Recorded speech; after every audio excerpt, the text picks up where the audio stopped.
aí galera, Xadrez Piraí na área. Hoje eu vou te contar um pouquinho da minha história como jogador, o meu começo, né, o início, e também do Márcio Fernandes de Lima, que a gente vai fazer um comentário depois da nossa partida. A gente começou praticamente junto, mas o Márcio ainda aprendeu um pouquinho antes do que eu. Ele aprendeu em 1991 com o primo dele, Wellington de Lima. E aí um tempo depois eu aprendi com o Márcio, né? Ele me ensinou a jogar e eu entrei no xadrez por acaso. Numa tarde recreativa eu estava jogando vôlei de areia e acabei machucando meu joelho. E indo até o médico ele falou: Maurício, você vai ter que fazer uma cirurgia nesse joelho e tal. E eu acabei não fazendo. E aí com receio de voltar a praticar outros esportes de contato, eu jogava handebol, jogava vôlei, futsal, tênis de mesa. Resolvi dar uma parada e aí por acaso, indo na casa do Márcio, que era meu vizinho, e ali o nosso foco na época era jogar bete-ombro na rua, futebol, videogame. Mas quando eu cheguei na casa dele, eu me deparei com ele e o primo dele jogando. O primo dele é o Wellington, que é o que ensinou ele a jogar, um pouco antes de mim. Mas apesar de nenhum de nós termos uma noção teórica do jogo, o Wellington era muito melhor que a gente. Ele tinha um jogo intuitivo muito forte e aí ele ganhava da gente facilmente. Com o tempo, o Márcio comentou comigo que ele começou a convidar os vizinhos dele também para praticarem xadrez. Ele foi ensinando.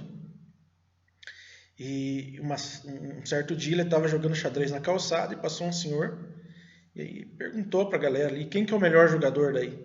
Aí todo mundo apontou para o Márcio, né? E aí eles resolveram jogar um pouquinho e esse senhor era o senhor Pedro. Ele ganhou facilmente, mas ele conversou bastante com eles ali, falou um pouquinho sobre a teoria de xadrez, sobre algumas aberturas. E aí com o tempo o Márcio também foi aprendendo muito com o senhor Pedro. Eu, depois que aprendi com o Márcio, não levei tão a sério assim o xadrez. O meu foco era tênis de mesa na época, eu jogava de tudo, mas o meu foco era tênis de mesa. E uma vez voltando da escola, eu passei numa papelaria e comecei a comentar de xadrez com alguns amigos. E, coincidência ou não, o senhor Pedro estava nessa papelaria tirando cópia de um livro. Eu ouvi eu falar sobre xadrez e veio até mim perguntando se eu jogava. E eu, metidão, né? Jogo sim e tal. Ele me convidou para ir na casa dele. E eu fui, eles reuniam uma galera lá. Digamos que a casa do Sr. Pedro ali era um dos cafés de La Regência, de Piraí do Sul. Depois eu explico aqui no link do canal o que era o café de La Regência. A turma do xadrez conhece, mas às vezes as pessoas que não jogam xadrez não vão conhecer. E fui lá e, lógico, perdi para todo mundo, né? Achando que ia apavorar, porque sabia mexer meia dúzia de peças, sem nenhum conhecimento teórico, e aí acabei perdendo feio.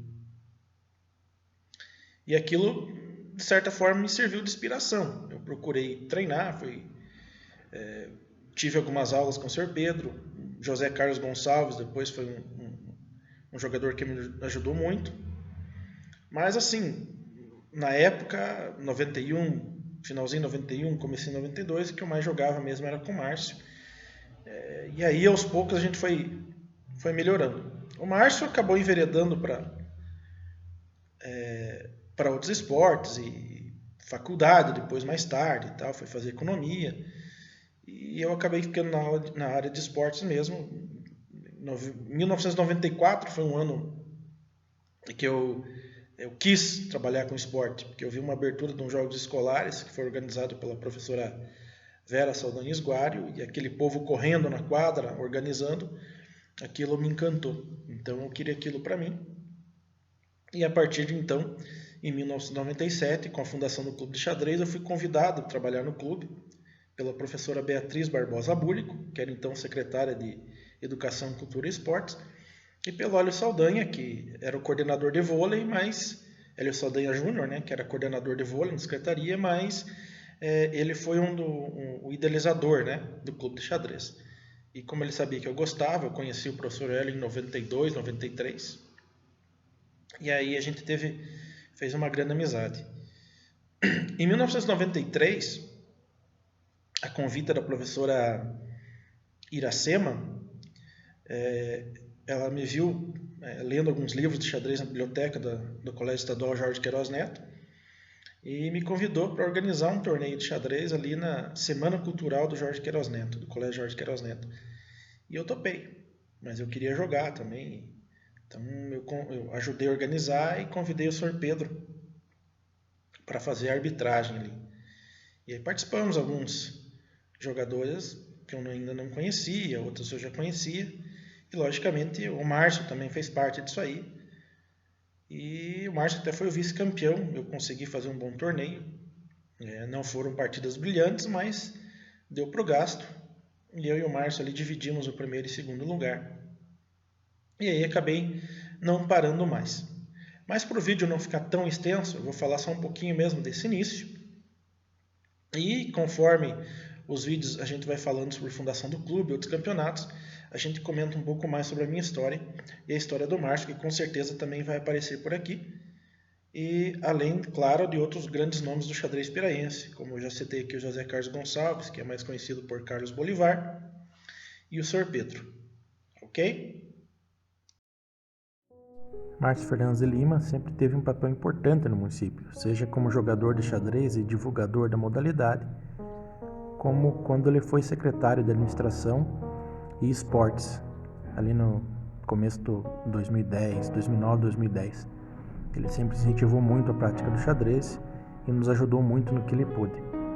Antes disso, ele era funcionário de uma agência bancária, que era patrocinador master da Xadrez Piraí, e ele sempre estava ajudando ali, fazendo meio de campo com a Tanise Barreto, que é muito importante também para o nosso xadrez. A gente vai falar um pouquinho dela em outra oportunidade. Bom, gente, agora que vocês conhecem um pouquinho da minha história, um pouco da história do Márcio Fernandes de Lima, eu vou passar essa partida, que conforme eu disse no vídeo anterior, eu ia trazer algumas partidas históricas, mas também alguns fatos engraçados, algumas partidas engraçadas, que é o caso agora, dessa partida bizarra que a gente jogou em 1992, logo que eu aprendi a anotar uma partida, ainda anotava no sistema descritivo, aí tem no vídeo a partida anotada. Então a partida começou com E4, eu joguei F5, sem fazer ideia do que eu estava fazendo, dama cheque, G6, dama E2, C5, sabe-se lá por quê, B3, cavalo F6, bispo B2, e aqui, lógico, eu tenho uma série de lances que eu poderia fazer, né, de pretas.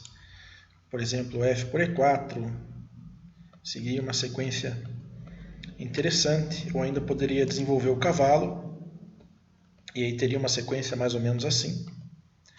Ou ainda jogar bispo G7 e aproveitar a diagonal. Com E5, seguiria cavalo D5, cavalo F3, B6, desenvolvendo o cavalo também em C3, e por aí vai. Mas a minha ideia era atacar. E eu vou atacar com o cavalo no centro. E aí a minha torre viajou. Joguei dama A5, sem entender porquê. Crianças, não façam isso em casa, porque a dama não é uma peça para você ficar saindo cedo, né? Seguiu com C3, E6, D3 ameaçando meu cavalo. E aqui, lógico, eu tenho o cavalo D6, eu tenho o cavalo G5. Mas eu optei por atacar. Vou atacar, vou capturar o peão e ainda atacar a dama. Só esqueci de um detalhe, né? O cavalo poderia sacrificar. Mas a minha ideia de continuar atacando era grande. E aí eu fiz meu primeiro sacrifício de dama da história.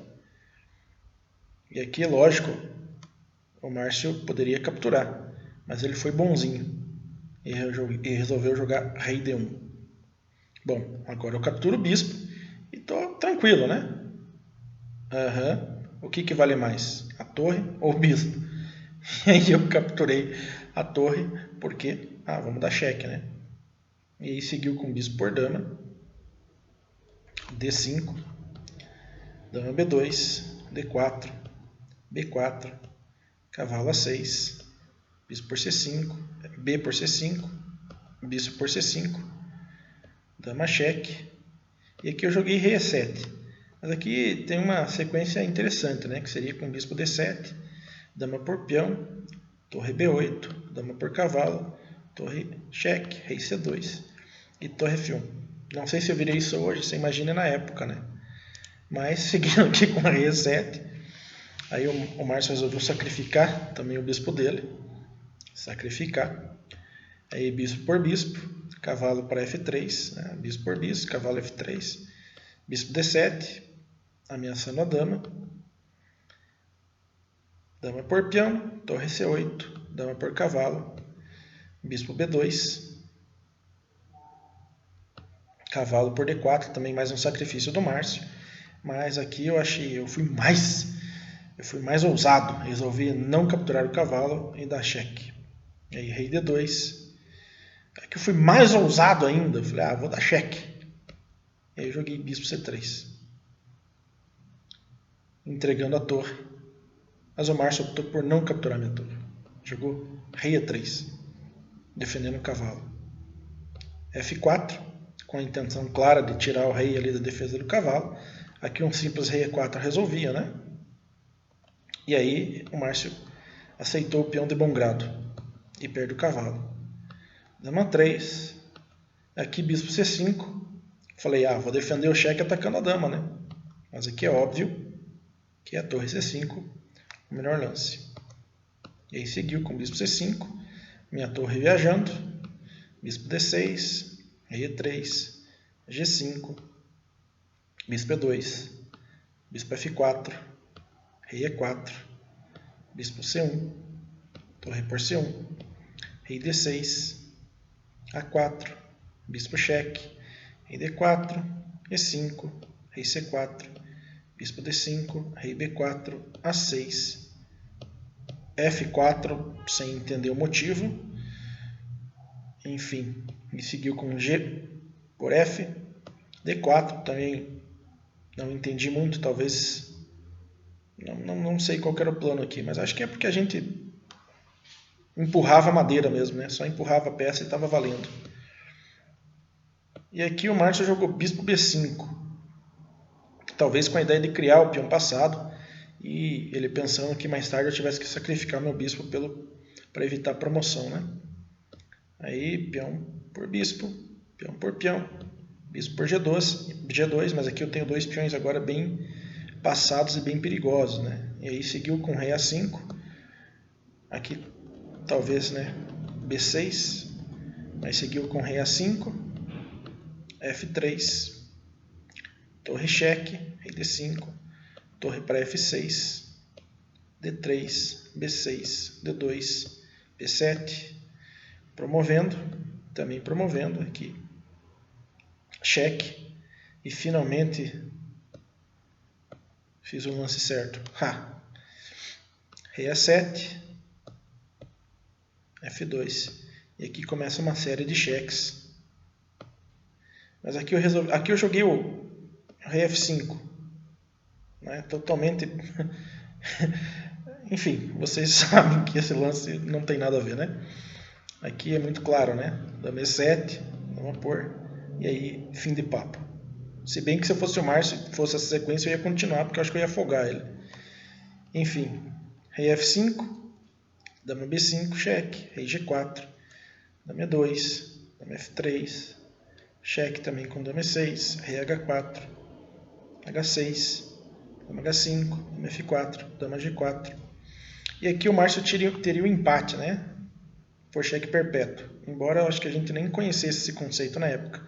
Seria com rei H6, dama H5, dama F4, dama G4 e assim por diante. Aqui eu não posso jogar rei H3, porque senão eu levo mate. Mas o Márcio, talvez pensando em evitar a promoção do peão DF, capturou aqui F2, rei H3, dama cheque, rei H2, dama H6, dama H3, dama D6, rei G1, dama D1, bispo F1, dama D4, rei G2, dama cheque, dama C2, e aqui finalmente eu consegui defender atacando. O Márcio trocou, removeu, e aqui o Márcio acabou abandonando.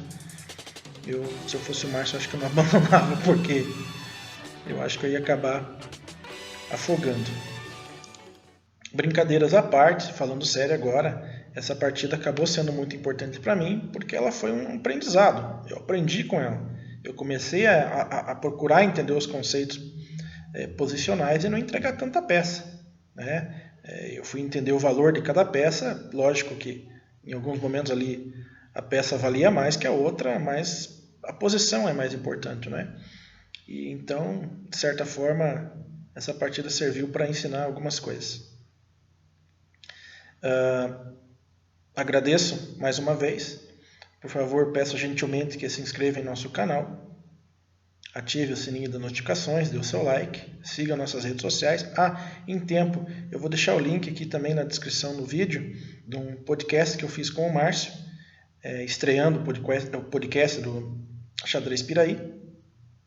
E também foi um papo bem bacana. Beleza? Muito obrigado, fui e até a próxima.